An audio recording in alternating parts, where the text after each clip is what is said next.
Restituto. For 7 years. Handoff, Damian Williams trying to get to the edge, breaks a tackle, 35, 30, Damian Williams, 20, stays in bounds, 15, 10, 5, touchdown, Kansas City. And the snap goes high over the head of Big Ben, all the way back to the 2, to the 1, and the Browns have it in the end zone, and they dive on the ball and recover it for a touchdown. Carl Joseph's got it in the end zone, a touchdown. Derek looks left, Derek gonna throw for the end zone, caught! It is caught! Touchdown!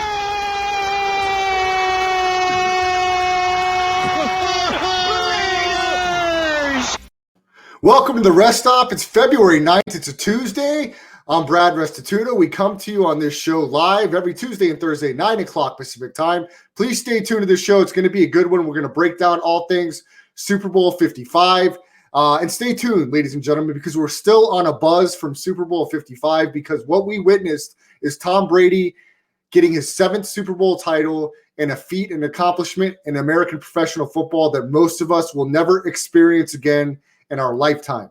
So it's a great time to be a football fan, a sports fan, and to dial in to the conversation of football, of Tom Brady, of the greatest athlete ever, because what we're witnessing in American sports with Tom Brady, LeBron James, is something that in our lifetime probably will never be duplicated. Guys playing into their 40s possibly. LeBron is not there yet, but it's very likely he will be. And playing at this level, it's an inspiration to all athletes, to anybody that's aging. It's just a fantastic story, and it's something that more than likely will not be duplicated in our lifetime. It's so hard to be able to play a professional sport at a high level and have the longevity and health that a Tom Brady and LeBron James has had. So it's going to be a great conversation today. It's a great feat for not only Tom Brady, but the Tampa Bay Buccaneers, who held the higher powered Chiefs offense to 9 points, which nobody could have anticipated going into that matchup. So we're going to dive deep into Super Bowl 55. We're going to talk a little bit about some of the props. We're going to talk about maybe the halftime show, the commercials, and kind of the experience afterwards and what it looks like for both teams moving forward, and maybe your favorite team. You could chime in on the chat here and talk about what your expectations is for the next football season. But let's start it off. And joining me as always, Spencer Ostrowski. You can follow him on Twitter at Spencer the Wiz. Spence, we talked about this last week. Tom Brady, for my money, is the greatest competitor, the greatest sports athlete ever. And I know some people will want to talk about Serena Williams and different sports and individuals who have great accomplishments. And I'm not diminishing what these athletes have done. But the quarterback position is arguably one of the toughest positions in professional sports to master, to have longevity at, and to win a NFL championship. We've seen great people at the position, arguably the best to play the position before Brady: Dan Marino, John Elway. John Elway did not win a Super Bowl till late in his career. Dan Marino does not have one. And these guys are arguably the greatest throwers of the football. Aaron Rodgers, who we see do magical things on that football field, Spence, has 1 Super Bowl ring. Okay, and Tom Brady not only beat Aaron Rodgers, Drew Brees, and now Patrick Mahomes in Super Bowl 55 to acquire his 7th Super Bowl championship. It's quite frankly, it's undescribable. It's amazing. And what Brady does inside a locker room is something that can't be described statistically. It can't be analyzed with analytics. There's just something to be said about the GOAT, about a champion like Tom Brady coming into a locker room and immediately elevating not only the play of his teammates, but the coaches and everybody in that organization. And that's kind of what the first thing that one of the owners, Joel Glazer, said when he got to the podium after that Super Bowl victory.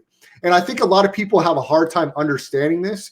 The best way I can compare it, Spence, is any man, or even woman for that matter, that has ever wanted to make their dad proud, where you have a moment in your life and it's like, I just would do anything to make my dad proud of me. And you don't want to screw that up. And that's kind of the same feeling if you're an athlete in a locker room with Tom Brady. You don't want to be the guy that has a false start penalty or has a dumb mental mistake and ruins a moment for the greatest, because you're sharing a field with the greatest player ever. And correct me if I'm wrong, Spence, did you see many false starts or boneheaded mental mistakes from Tampa Bay? Or do they seem pretty dialed in from top to bottom this past Sunday in the Super Bowl. Well, yeah, complete juxtaposition to the Chiefs. I know some people are a little upset about the calls and like maybe it was a little too much, but a lot of those straight up were just penalties. It's just unfortunate to see it. They lost their composure, honestly, a lot of the times. And obviously, you want to talk about what's his name, the safety, the honey badger for the Chiefs. This guy was off his rockers for whatever reason. But no, to talk about the discipline of the Buccaneers, of course, like they were focused from the very start, and you just did not get the same energy from the Kansas City Chiefs here. So, yeah, they if any team's going to be ready, and I said that was an advantage with Tom Brady when you're talking about position advantages. I loved the Buccaneers in that category. And look, they were really great from top to bottom, Spence. I would argue that each and every position on the field, Tampa Bay was not only better at, but almost superior in this ballgame. And here's the difficulty, and again, goes to the argument about how great Tom Brady is NFL football is of the major sports is the only sport where you have one chance. You have one 60-minute opportunity during 3 or 4 games in the playoffs to be at your best, or you go home. In Major League Baseball, in the NBA Finals, in the NHL, in tennis, Spence, in golf, you have rounds, you have multiple games in a series where you can afford to have an off night and you could still win the title. As an NFL quarterback, you're not afforded that opportunity. And to be honest with you, it's the least amount of games. You've got 16 games in a regular season to have enough wins to get to that playoff opportunity. And then it's win or go home. So I don't know. I think there's a lot of hate still out there for Tom Brady, and it's going to be that way. When you're that good, people are going to hate. But Spence, for me, it's almost inarguable when you add in all of the factors in the difficulty for Tom Brady to do what he's done and to do it 6 times in New England, and then your first year in Tampa Bay to go to a franchise who does have one Super Bowl title, but has been almost a disaster the entirety of the franchise's history. To go there in your first year in a pandemic-shortened season and to, like we said, go through Rodgers, Breeze, and Mahomes, and then another game, 3 straight road games to get there to the Super Bowl and to have almost a flawless performance on both sides of the ball, offensively and defensively, Spence. Now, Brady did throw an interception that was called back on a penalty, and we can argue some of these penalties the refs may have gotten too involved. But I think even if you take those penalties out, the Chiefs did not get in the end zone. And aside from that pick that was called back from Brady, he did what he had to do. Byron Leftwich was on his game as the offensive play caller. Clearly, Todd Bowles called a fantastic game defensively from Tampa Bay. And they were just dialed in, Spence. And you can make all the excuses you want. You can give all the reasons you want. But it will not take away from the fact that this 31-9 victory from Tampa Bay was pretty much dominated from start to finish. Yeah, to talk about Tom Brady, to finish that discussion, I don't think Tom Brady is the greatest skilled quarterback of all time. Like Patrick Mahomes probably is better than Tom Brady, like on any given throw. But in football, it does come down to a lot more than that. It comes down to situational awareness, reading defenses and stuff like that. We know Patrick Mahomes has certainly had issues with that. And also the locker room part is also equally as important. So all of these factors surrounding it is what makes him the GOAT, not just one specific thing. Now, is he bad at the quarterback position? Of course not. He's one of the greatest pocket passers ever, but he is certainly not the greatest pocket passer. Aaron Rodgers is objectively, in my opinion, a greater quarterback than he is just throwing the ball, but he doesn't actually command his locker room. That has been the shortcoming of Aaron Rodgers, I think, his entire career, is that he just doesn't, he complains a lot. He doesn't really have the respect other than the fact that he's that good. No one actually respects him like on a human level, I don't think, or at least that's the energy I've gotten from him. Everybody loves to play for Tom Brady and everyone wants to win for him. That's what makes him different from everybody. Yeah, I think you kind of hit the nail on the head, Spence. You're not going to get an argument from me that Tom Brady does anything at that position necessarily better than some of the greats, because he's not an athletically superior player. He's probably not even in the top 100 or 200 at the position ever, if you want to talk about his skill set and athleticism. That's not what we're talking about, but you want to talk about a football player and a champion. Tom Brady's in a league of his own, and I think he's earned that. And Spence, he's not done. He's not done. We don't know what's left for Tampa Bay. I mean, Jason Light, we talked about this a little bit on the last show. He's done a really masterful job in the front office as the GM putting this team together. And you've got a bunch of guys on that defense. You may not be able to re-sign a Levante David or a couple guys, but for the most part, that secondary is intact. It's young with Winfield Jr. And what a game he had coming back from injury. We talked about him. He had a very nice game, an interception, some nice hits, some nice tackles. The defense of Tampa Bay is going to be intact. The offensive line, for the most part, is going to be intact. Mike Evans has already come out and said he's willing to take less money to keep this team together. And this is another thing you cannot analyze, Spence. You've got guys willing to take less because they know how rare and how special this is to play with Tom Brady and to keep these guys together to try to make another run. And when you have guys like Mike Evans and company being that selfless to try to keep this team together, they're going to be dangerous again. I mean, look, we know how competitive the NFL is. The Rams are going to be better. A lot of teams are going to be better, and it's going to be tough. That's what I'm saying, Spence. How tough is it in the NFL to get back to the Super Bowl, much less go back to back? And for Brady to do what he's done, and for having guys wanting to be so selfless to get back there, it's going to be another great season to watch next year as Tampa Bay is going to look to make another run at the Super Bowl. Yeah, and the reason the Buccaneers, or I should say Tom Brady, has been so successful throughout his career is because he's never once been the highest paid quarterback in the NFL ever. His willingness to sacrifice a little bit of cash for the team is what sustains success. In one season, can you get it done? Most of the time you can. Patrick Mahomes was on his rookie deal. And like I alluded to last show, it's not going to get any better for this team. He's making more and more money every single year. And that cap space is not going to keep increasing and increasing. This year, they looked vulnerable. Their defense was not very good. And especially you saw the linebackers struggle mightily in this game. They're not going to be able to sign anyone in the future. So when you hear guys like Mike Evans say they're going to take a pay cut and Tom Brady still isn't the highest paid quarterback, that's what really makes it possible for sustained success, not just one run at it. And I think the Rams are going to have a very similar issue soon. But if they get a Super Bowl out of it, they won't care at all, and neither would I. But if it crashes and burns for them, it's going to look ugly. Spence, I want to talk about another storyline that not a lot of people are talking about, but to me is really amazing. And Tom Brady deserves some credit for this too. Antonio Brown. Antonio Brown had a touchdown in the Super Bowl. He played a very important role, made some really good plays. Spence, this is a guy a year ago that could not get out of his own way.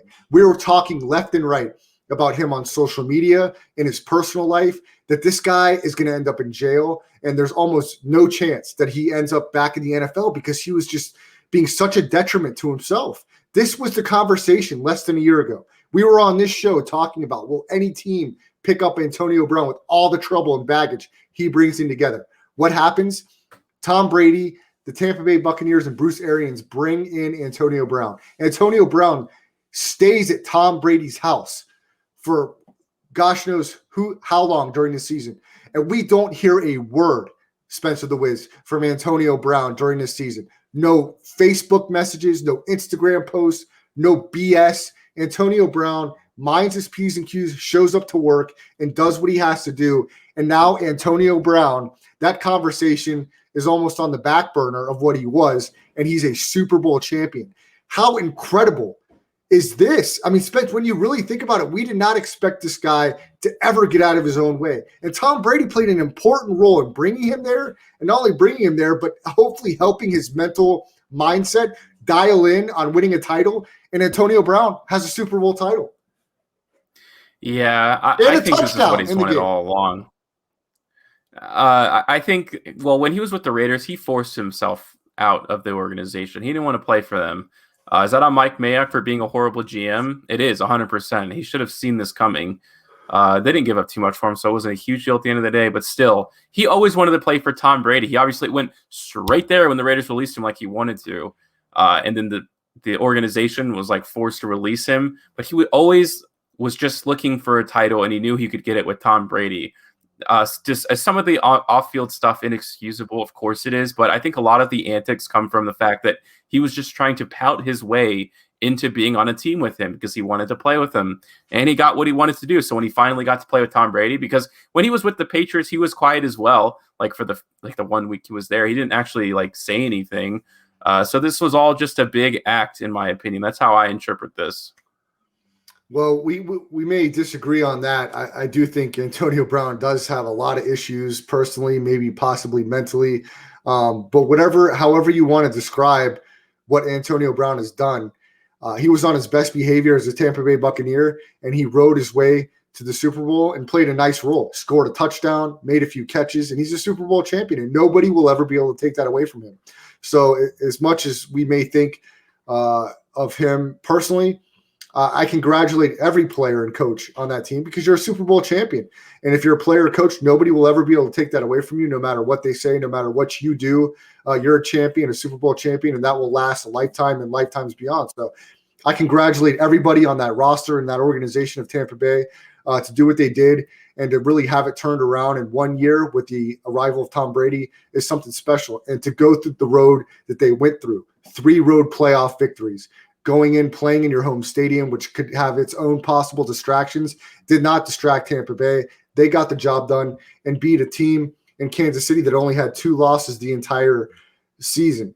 And it was just a remarkable accomplishment to hold the Chiefs to 9 points and to get the job done the way that they did offensively. And they got contributions from everybody up and down, from the running backs, the receivers, the tight ends, the offensive linemen, and the coaches did a great job.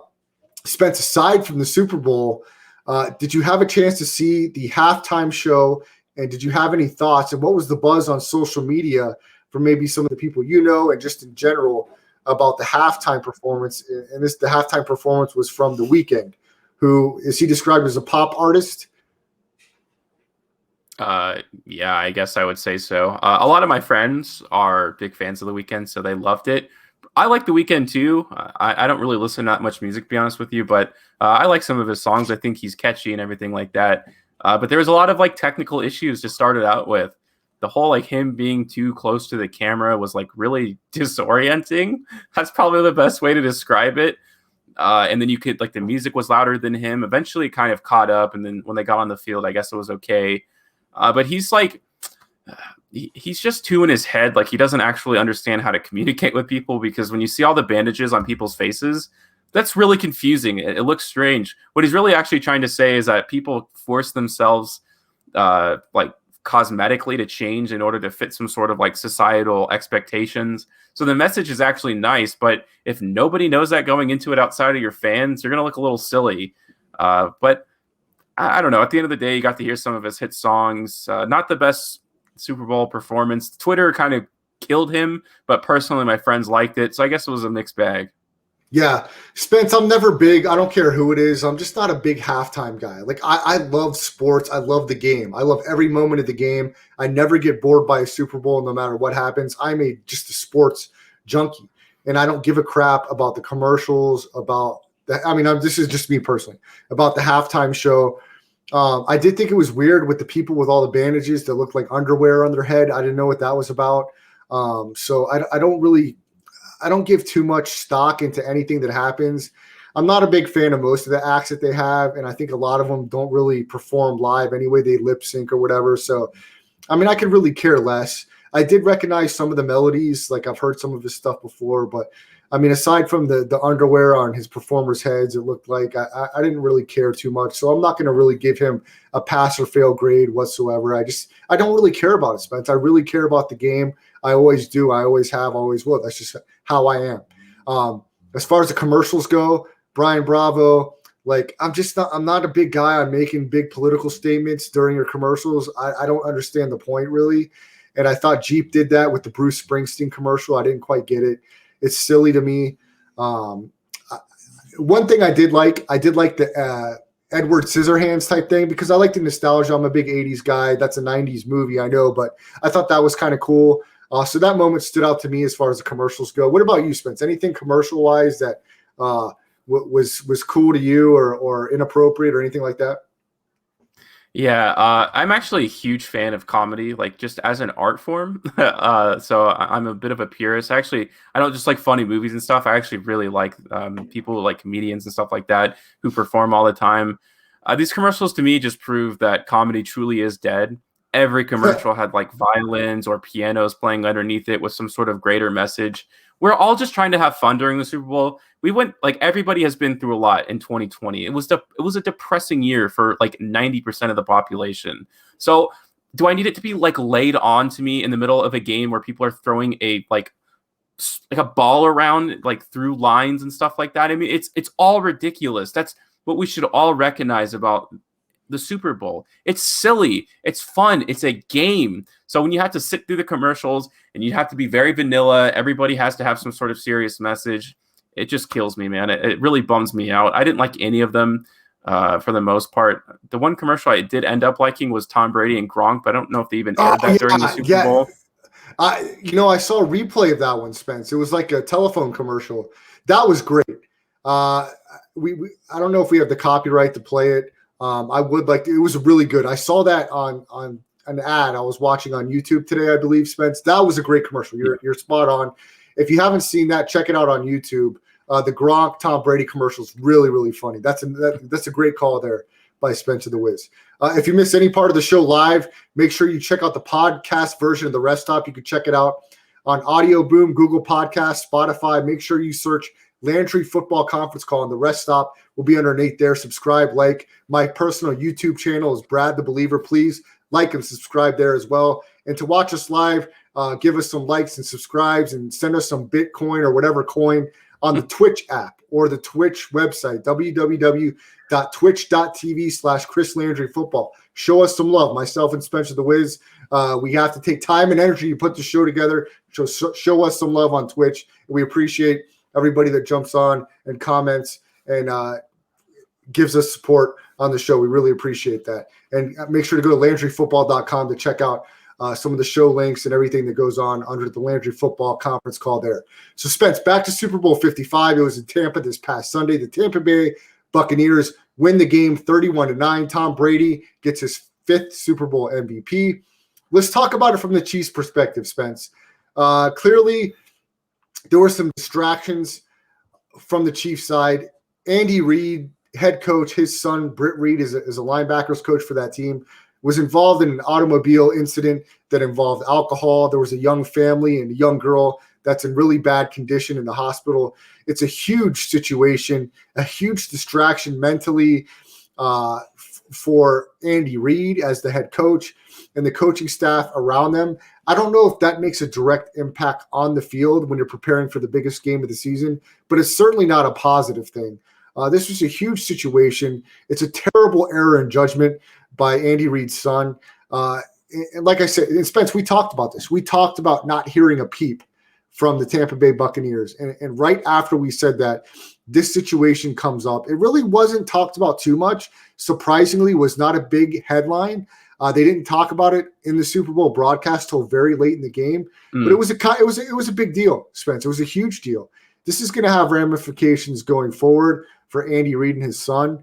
And it really stinks for the players because it takes away from their preparation and focus when you have to either answer questions or even read about a situation like this. You talked about the linebacking core of the Chiefs not having their best game. This guy is their linebackers coach. He was not there.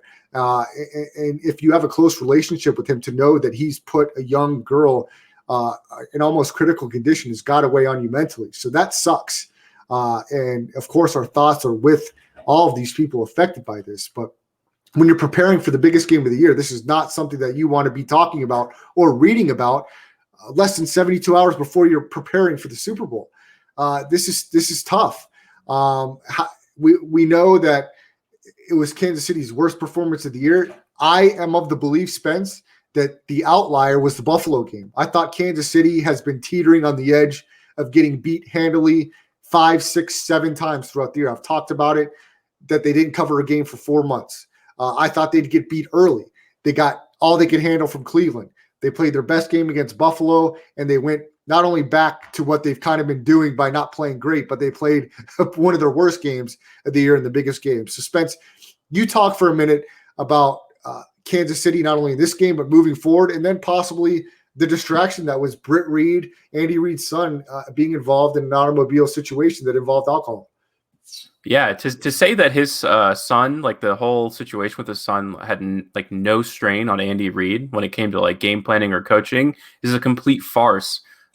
He did already lose a son, and you told me, and we were talking before the show about how many issues he's had with all of his kids. So he's been through this before, and of course, it feels like life is flashing before his eyes. Andy Reid is a human being. Now, I know the big art, like people are saying, oh, it's only 3 hours for the game, but the planning that goes into a Super Bowl is probably unimaginable. The stress that goes into it, and then just have this happen the day before they go and leave to go to Tampa Bay. I don't care what you say. I think it was maybe not the main factor for them looking so flat, but it was part of it. And I don't know, just the energy about him. Like, they've rarely showed him on the sidelines. You saw Bruce Arians throughout the entire game, but the camera rarely fed its way towards him. He was just kind of silent, brooding on there. His mask looked weird. It looked like a horse's mask, like he was eating feed out of it. So nothing about the sideline for the Chiefs looked all that prepared, all that excited. They looked a little lost. And obviously, Patrick Mahomes was just getting crushed the entire game. So you can also talk about the offensive line. That was a huge portion of it. They just, I don't know. They weren't ready. They came in there, and I think they just didn't have leadership. I don't even think Patrick Mahomes necessarily is a huge leader. I think he's just so skilled. It's one of those guys people look up to, like Aaron Rodgers. I think he can develop into that role, but right now you look at him, he is a kid. Now, am I a kid too? Of course, but I'm also not leading the Chiefs to a Super Bowl. So he's going to have to do some growing up if they're going to find their way back there. I think they're favorites to win it. I'm not saying that the Chiefs are going to fall off a cliff and be terrible next year by any stretch of the imagination. They're still going to win simply because everybody in the AFC West is terrible. But I don't think they're just going to cruise through again like they did last season. I think the blueprint is there. The double teaming Tyreek and kind of trying to contain Kelsey the best you can. Like, that's how you beat them. We'll see if not everybody has the personnel to make that happen, obviously. But if you do, I think that's how you beat them. And when it comes to the Bills game that we had talked about, the Bills just straight up weren't ready. I think they could have faced literally anybody in the playoffs and lost that game. They weren't ready to live up to that moment. And the Chiefs obviously had the experience to do so. They kind of just did their thing and went to the Super Bowl expecting to be able to play like that against the Bills. But when you play against a Tom Brady ready playoff team, it's not going to happen that way. And they got punched in the face. Yeah, I agree with you, Spence. And look, in my opinion, the Chiefs, who were 14-2 in the regular season, could easily have been 10-6. And I think a lot of those coin flips where they were really fortunate to win the Atlanta game, the second Raiders game, you could throw a few more in there. I think they could go the other way next year. I mean, we don't know how injuries are going to affect. It's one Patrick Mahomes injury can have him out for a few weeks. If you lose Tyreek Hill, that's a huge situation. So I think we could easily see Kansas City at 10-6 next year. I don't think we'll see under that, but I wouldn't be surprised at all if they're 10-6 and they find a way to not win the division or not get one seed. I think that's more than feasible. It's mentally and physically exhausting to make a second Super Bowl run, Spence. And to not only that, but to have what we talked about with Andy Reid and his son, he's got all offseason to deal with that. That could play into a distraction role in the preparation by him in the offseason. He could be burnt out. We don't know how burnt out he is emotionally, Spence. I mean, he's dealt with a lot personally. You know, nobody talks about that, Spence, but Andy Reid has dealt with a lot personally. He's committed his life to coaching football, and he's put his family on the back burner for most of that time. And I hate to make accusations like that, but he would probably admit the same, that that's a fact. So at some point in time, that catches up to you mentally. And I don't know, we could see a drop-off in Kansas City. They are the favorite in Vegas to win the Super Bowl next year, and probably very well deservingly. Patrick Mahomes is a phenomenal talent. And with Tyreek Hill, Travis Kelce, you've got a solid coaching staff. Eric Bieniemy will be back. Steve Spagnuolo will be back as a defensive coordinator. You've got some pieces there. But look, these other teams are going to get better. The Chargers, I expect to be a lot better. I know we could argue back and forth what the Raiders may be, but that division is not going to be a walkover. I don't expect Drew Lock to be the starter in Denver.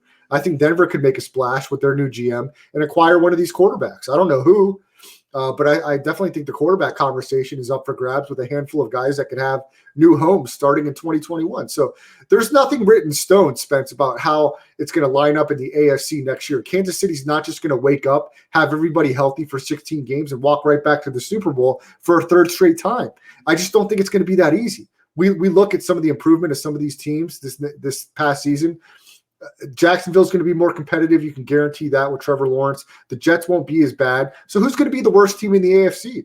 I don't know that we know that definitively. I mean, are you ready to say it's going to be Jacksonville? They've got some pieces there, some young pieces. They're going to have a head coach that's got quite the resume and a quarterback that's one of the most highly touted ever.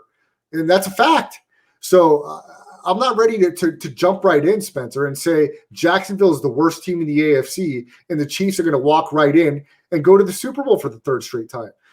It's going to be a hell of a season next year, and that's why we love the game, because there is a lot of parity, and there's going to be a lot of teams that are going to be hungry and what they're hoping to be more of a regular type offseason to prepare and get themselves ready. And there's a lot of guys that sat out, Spence, that we're not talking about. The Patriots, who, in my opinion, are going to be in the conversation for one of the worst teams in the AFC, they're going to tell you, wait a second, we had 5-6 guys that could be considered Pro Bowl guys that sat out because of COVID that we'll have back. And there's a lot of teams saying that same thing. So I think it's going to be it's going to be a refreshing season this next season, and guys are going to be on their game. And with the Chiefs going back-to-back, they're going to have a bit of a target on their back. Teams are going to give the Kansas City Chiefs their best shot week in and week out. And like I said, some of those games that they barely eked out and won by a field goal, they may not win next year. And it's going to be hard to go on the road if you don't win that division 3 straight times and go back to your third straight Super Bowl. If anybody can do it, of course Mahomes and the Chiefs can. We saw Mahomes in a losing effort make some fantastic throws. Some people all they're doing is talking about the throws that he made that were incomplete, which is fine. In a decade from now, nobody's going to remember any of that. And how does Patrick Mahomes want to be remembered, Spence? I mean, he's in his 4th year. He could retire tomorrow, and he's a Super Bowl champion. Nobody can take that away from him. Aaron Rodgers is a Super Bowl champion. And so, look, would it surprise me if in 10 years we're like, wow, Patrick Mahomes got that one, but he hasn't been able to get the second one? That's how hard it is. And that's why people do not seem to understand what Tom Brady has done is so special. Spence, Aaron Rodgers is one of the greatest quarterbacks and throwers of the football anybody will ever see. And he's done it with guys that aren't all pros every year, offensively and defensively. And people are missing out. I mean, we are at a talent level in the NFL and NBA as good as we've ever been. These guys are fantastic players. I know we talk about Lamar Jackson. What an athlete that guy is at that position. You think it's easy to game plan for that guy, what he can do at that position? The NFL is a hard sport. And for Aaron Rodgers to do what he does, not many people can do that. He gets to the playoffs every year. He gets to a lot of championship games. He doesn't win them all because it's not easy to do. So, I mean, it just goes back to show how amazing Tom Brady is. And in a decade from now, Spence, there's no guarantee that Patrick Mahomes has his hands filled up with a bunch of rings. Yeah. People are ready to call him the baby goat. People are trying to call him the Michael Jordan of the NFL. In reality, hit everybody hard and fast this year. He's going to cruise to a second Super Bowl. They're going to continue on this dynasty. It's not that easy. So is it very realistically possible that he doesn't make his way back to the Super Bowl for a very long time, as long as he's making $40-50 million a year? Yes. You can't just take on the title of greatest of all time easily. Like, that is something that develops. That's something that you have to wait and see. So is he going to go down as one of the all-time great quarterbacks? Maybe. I mean, probably. He definitely certainly has the arm talent to do it. But like I was talking about, depends on how he develops as a person, as a teammate. Because Tom Brady has instilled sacrifice throughout his team for his entire career. I do not hear anything about sacrifice on the Chiefs. Like, these guys are ready to get their own. They're going to play hard when on the field, but they are not willing to do it for each other just quite yet in terms of money, personally. They're there to get theirs, and then hopefully it all works out. That's the message I get for them. And that starts not just from your general manager. Like, if your quarterback is the one, like, that's trying to get everyone on board for this, like, it starts with Patrick Mahomes, and we'll see if he's able to do that to continue his greatness, his resume, outside of just being so skilled.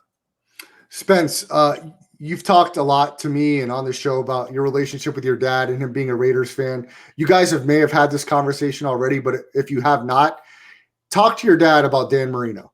Have a small conversation about what Dan Marino was like in the 80s. And anybody that's a Dolphins fan and a football fan in the 80s about Dan Marino. He appeared in a Super Bowl in his second year against the 49ers. They got beat pretty handily.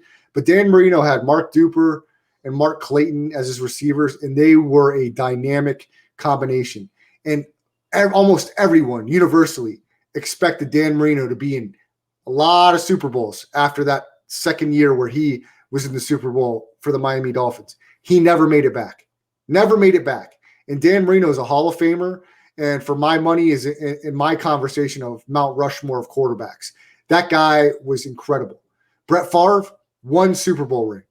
Okay? And the list goes on. It's rare that guys have multiple Super Bowl championships. I mean, you can count on one hand, all right? And I'll count them for you right now just off the top of my head. Joe Montana's got multiple. Terry Bradshaw's got multiple. Ben Roethlisberger has 2. Tom Brady has multiple.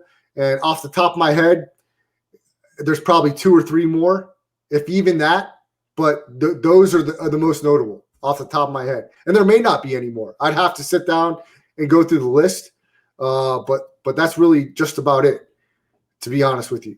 I mean, Troy Aikman, he's got a few with the Cowboys in the 90s. But there's not a whole lot. I can guarantee you can't count them on 2 hands. So, and we're talking about 55 years of the NFL Super Bowl or championship game, whatever you want to call it. Bart Starr won 2, Super Bowl 1 and 2. But, those are the first 2. So there's not a whole lot out there that have more than 2 Super Bowl titles. Eli's got 2.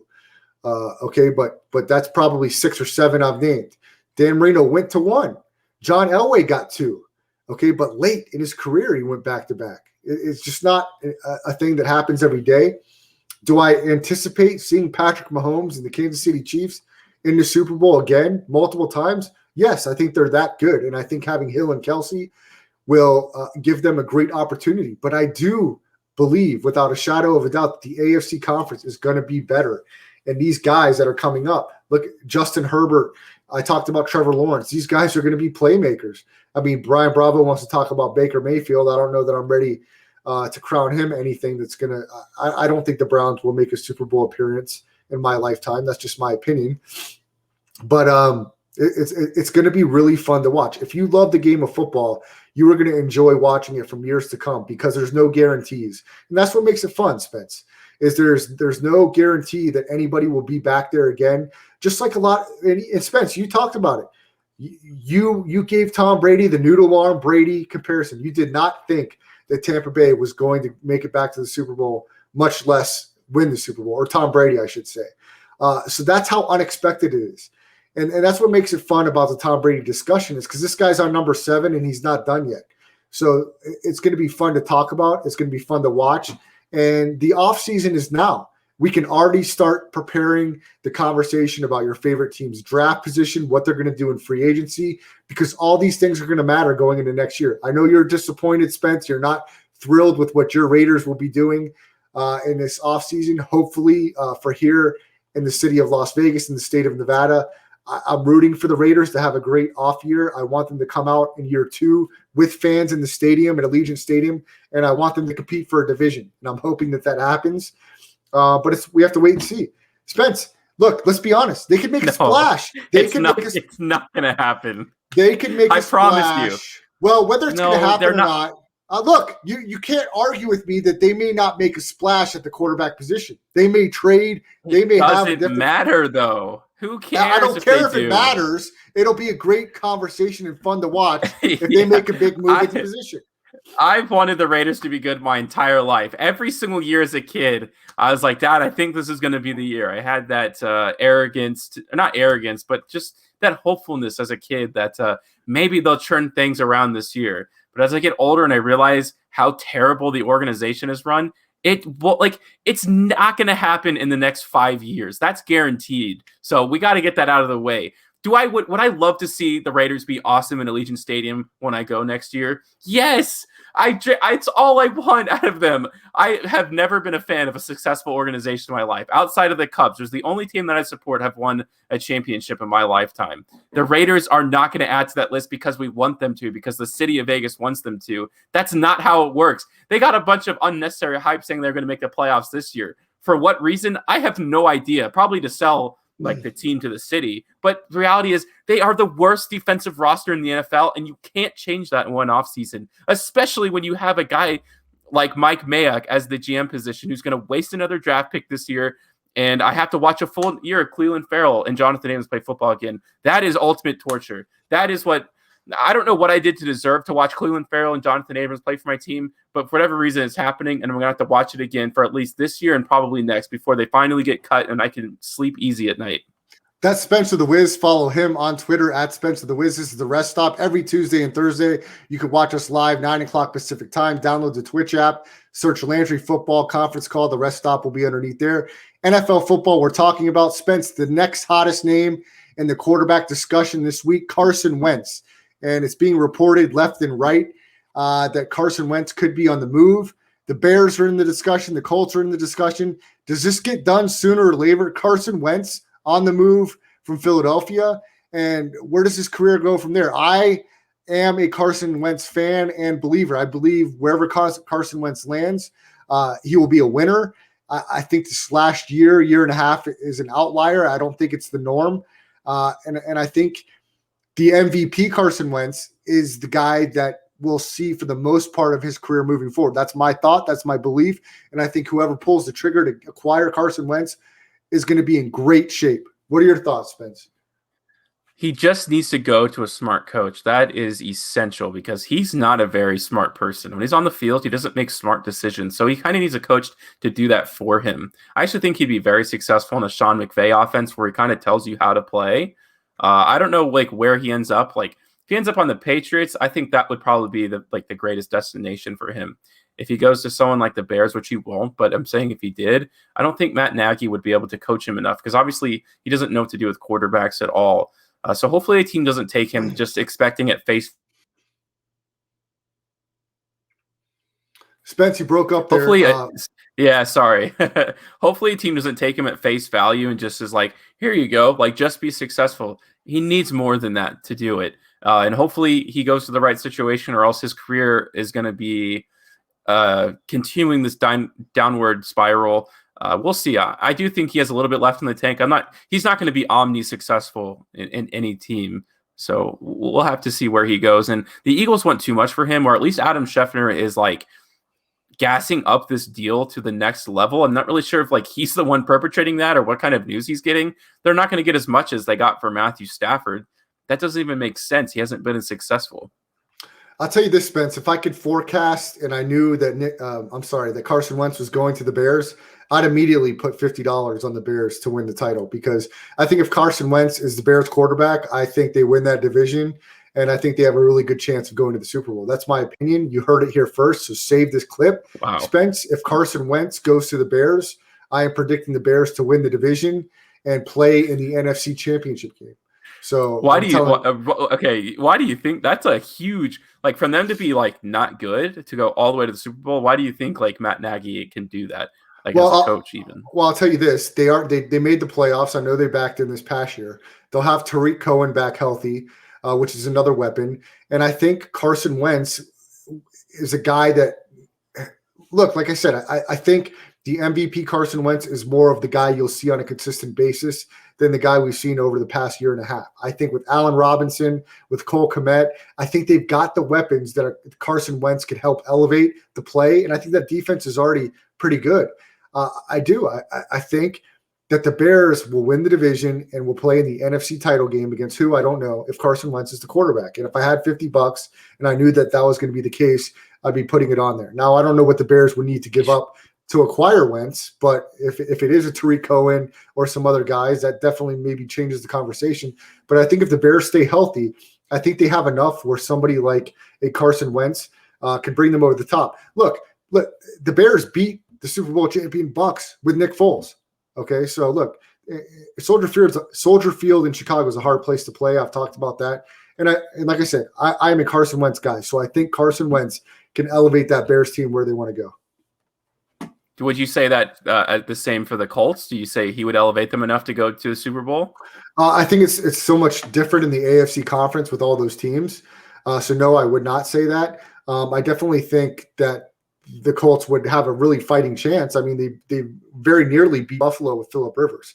And I do think Carson Wentz is an upgrade from Phillip Rivers. So I think they win the division, the Colts, if Carson Wentz is there. And I think that they have a fighting chance. But I think it's a lot tougher to go through the AFC necessarily than it's just so tough to say. I say that, and it's not like the NFC conference is some walkthrough.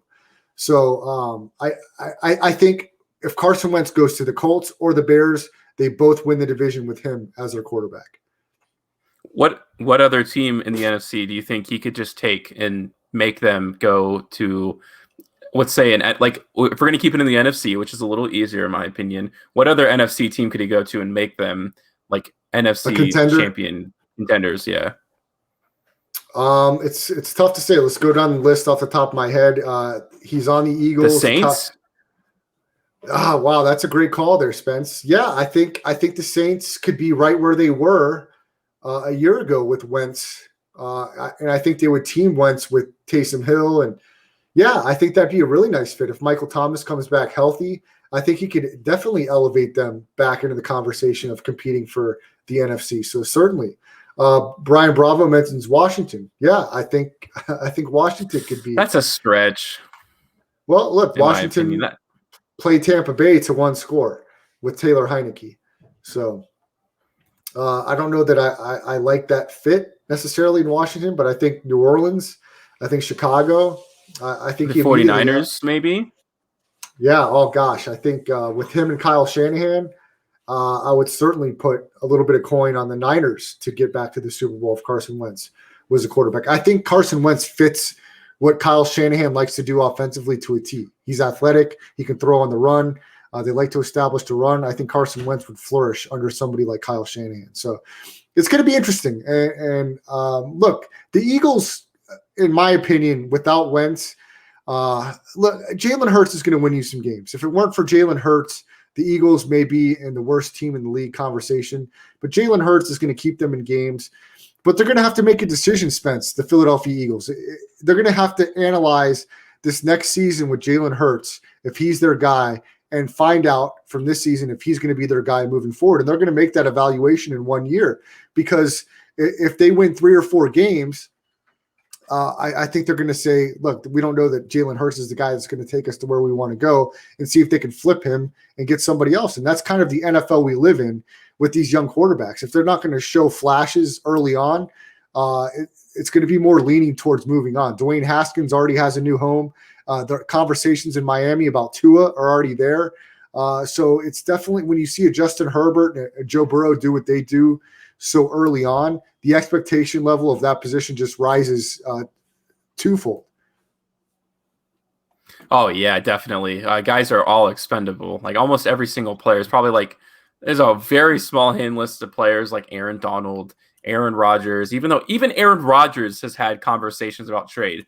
We know for sure that the Rams inquired to the Green Bay Packers about his availability. So Green Bay is accepting calls. Now, how interested they actually are is another question. Like, no one really knows the answer to that. But I would say probably Aaron Donald is the only untradeable player in the NFL. Outside of that, these guys are gone, man. Like, if they get the right offer, they don't matter, no matter how loyal these players may have been to their teams. Yeah, and look, we're going to keep the coverage of NFL football in the offseason at the Rest Stop going every Tuesday and Thursday as we're coming up into the offseason free agency, because every move is going to be important to see how your team is going to be doing moving into the 2021 season. So as we wrap up this COVID-impacted 2020 season and Tampa Bay is now the Super Bowl champion, we will look to next season and hopefully that we can have a sense of normalcy a little bit moving into the offseason. But we don't know that that's going to be the case, Spence. We've already pretty much got the NFL Combine canceled. They're going to utilize a lot of these Zoom meetings and virtual off seasons because we're not over the hump, even with this vaccine, Spence. We're still hearing about new strands of COVID-19 coming through the ranks here in the Vegas Valley, all across the country. So this is really still a day at a time with this pandemic. We don't know how it's going to continue to impact with these different strands. It's really frustrating. It's concerning. We all have to continue to do our part. We like to think that coming up into this next year, we're going to have sports back to normal. We're going to have full stadiums. We don't know that that's going to be the case. So it's still something with COVID-19 we've got to take one day at a time. I know I talked about having Allegiant Stadium filled, but we still don't know that that's going to be the case. We don't have the NFL Combine. The draft was supposed to be here in Vegas last year, Spence. That got canceled because of COVID. So it's still one of those things we have to follow one day at a time. But we know the NFL did complete the season. We know that there's a blueprint for trying to get these seasons completed in whatever form or fashion. We will say for the most part, they did a pretty solid job.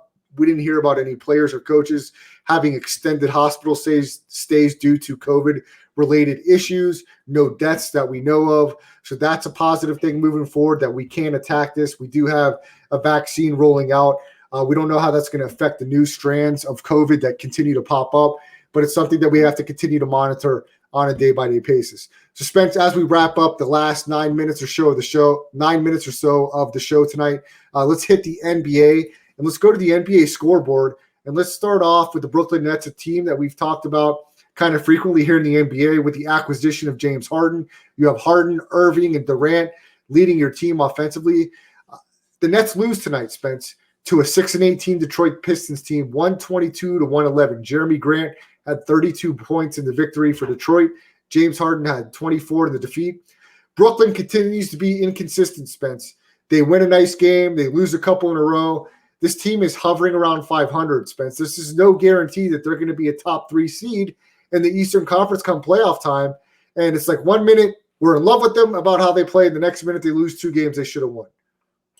Well, this is their undoing. You hire a guy who's never coached before, who is not used to turmoil. Every single team that Steve Nash played on outside of the Lakers for like his last 2 years when he was like his body was falling apart, like he had a solid team around him. No like drama or anything like that. They went in and got business done. So that's what he's accustomed to. Even with he was the Lakers, he was with Kobe Bryant. So like there was obviously some form of stability throughout all of that nonsense.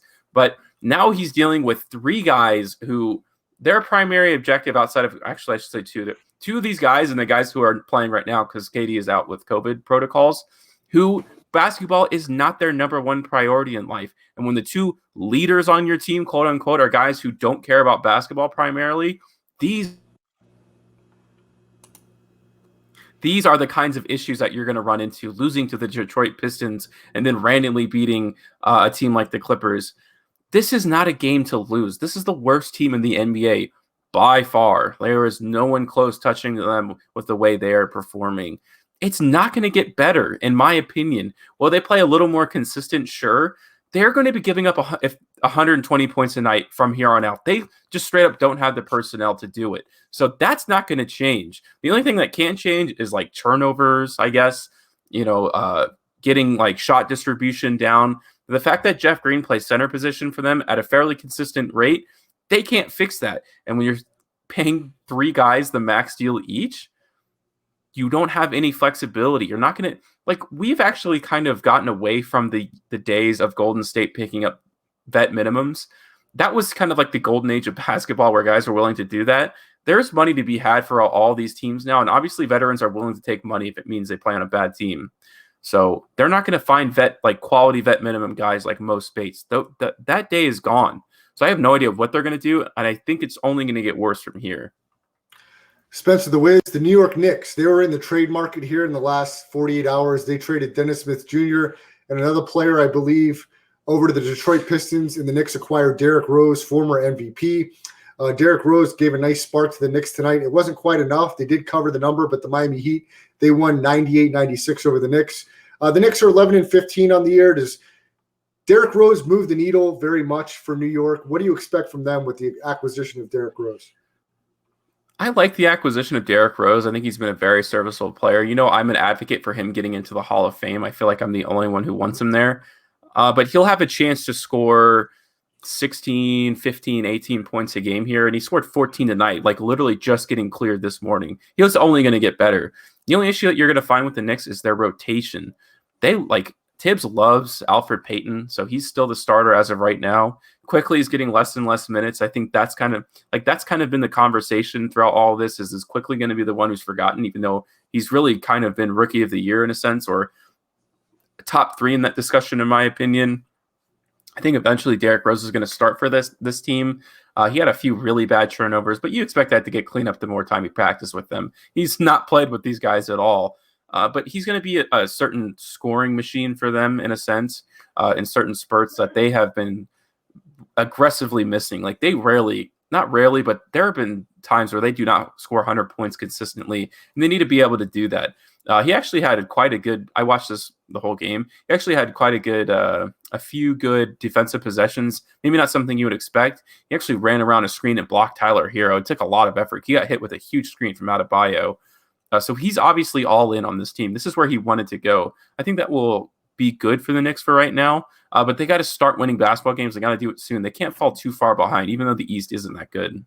Yeah, talking about far behind, the Heat, after being in the NBA Finals in the bubble this past season, they get their 10th win tonight, beating the Knicks. They're 10-14 on the year. Jimmy Butler had 26 points, 10 assists in this matchup, but the Heat are looking to get on some type of run and get themselves back in the playoff conversation in the Eastern Conference. The New Orleans Pelicans, led by a nice stat line by Josh Hart tonight. He had 20 points, 17 rebounds. The Pelicans have a 38-20 fourth quarter, and they end up blowing out the Houston Rockets 130-101. The Warriors, after losing last night, and Spence, briefly talk about, before we talk about tonight, the Warriors last night and how that game ended and their loss to the Spurs. The Warriors are very lucky I won my ticket today, because yesterday all I needed was the Warriors to cover +1.5. With 8 seconds left, Draymond Green heaves a half-court shot with about 7 left on the clock, down 3, instead of getting the ball to Steph Curry. Truly a disgusting display. This team to me is okay. I'm gonna get a hot take out of here because I've been thinking about it. This is what I'm gonna say. The seed for Steph Curry, growing sick of the Warriors organization, started last night.